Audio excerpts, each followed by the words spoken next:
இன்னைக்கு பார்த்தீங்கன்னா இந்த ஃபோர்டு வண்டி இன்னைக்கு வேலைக்கு வந்திருக்கு. இந்த வண்டியில் பார்த்தீங்கன்னா ஹெட்லைட் வந்து வெளிச்சம் இல்லைன்னு கஸ்டமர் திருப்தி இல்லாமல் இருக்காரு. அதனால் நம்ம என்ன செய்ய போகிறோம்னா 3 லென்ஸ் உள்ள ஃபாக் லைட்டு போட போகிறோம். White and yellow. இது ஒன் பேர் வந்து பார்த்தீங்கன்னா 150 வாட்ஸில் பிரைட்னஸ் நல்லாவே இருக்கும். நாங்கள் ஃபிட் பண்ணிவிட்டு லைட்டோட வெளிச்சத்தை உங்களுக்கு காமிக்கிறோம்.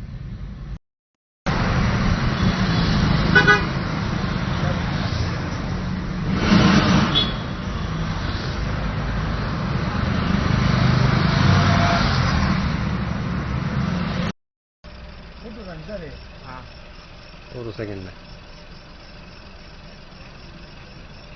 ஐபீம்,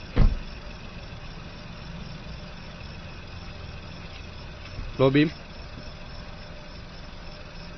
ஹை பீம்.